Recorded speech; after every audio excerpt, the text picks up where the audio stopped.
Hey class, I've got two things to try to show you here today.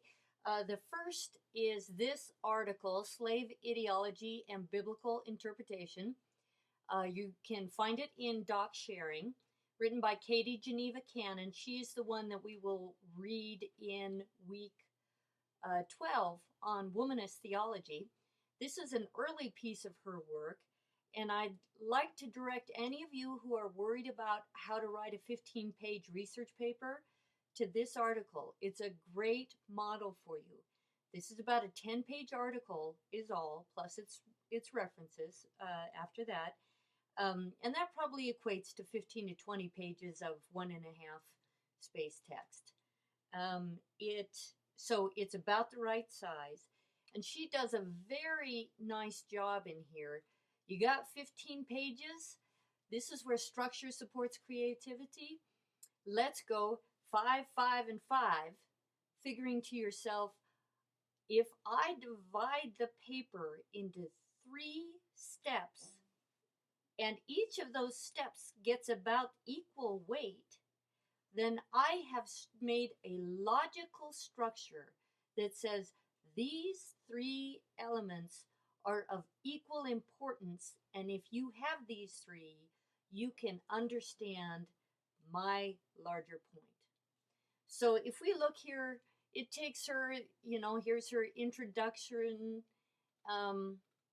She sets the context. It takes her 4 paragraphs to set the context before she comes up to her thesis paragraph. And here it is. Drawing principally upon socio-ethical sources of the late 18th and early 19th century. So those of you who love history, she's looking at the late 1700s, early 1800s, to investigate 3 intellectual hierarchical constructs, right? These are constructs that created that color line. They created a hierarchy that lie at the center of Christian antebellum society. So before the Civil War, Christian society, she says, she has discovered 3 major mythologies that Christians told themselves that substantiated their claims to racial superiority in their lives. And so she's set these up as the 3, 1, 2, 3. Now, a reader who's going through this knows where she's going, what's coming first, what's coming second, what's coming third, and has very specific points they can say, well, did she in fact answer the question, at what point and under what conditions did Americans of African descent lose their status as members of the moral universe?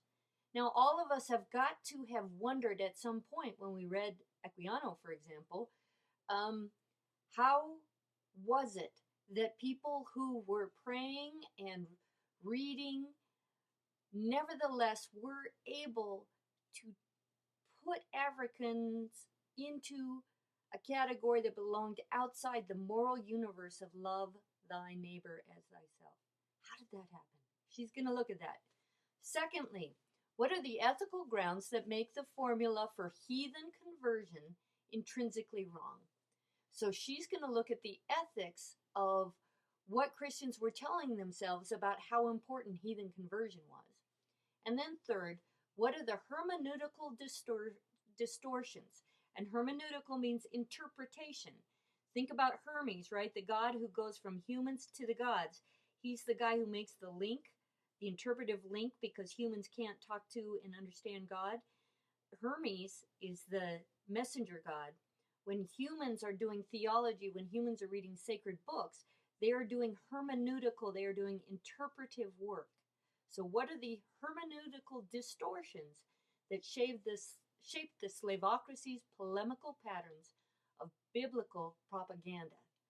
How then were people drawing from the Bible to establish that the Bible says this slavery is the right thing to do? Again, any of you who are history buffs, any of you who have been wondering, why was Cone so upset about white theology?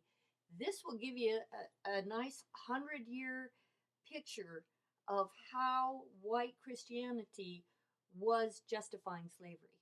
And it might be a satisfying piece of historical study for you as well. So, just want to let you know that's there. And I'm going to just cut this video short here, and because it's nice to keep it short. Okay, thanks. Bye.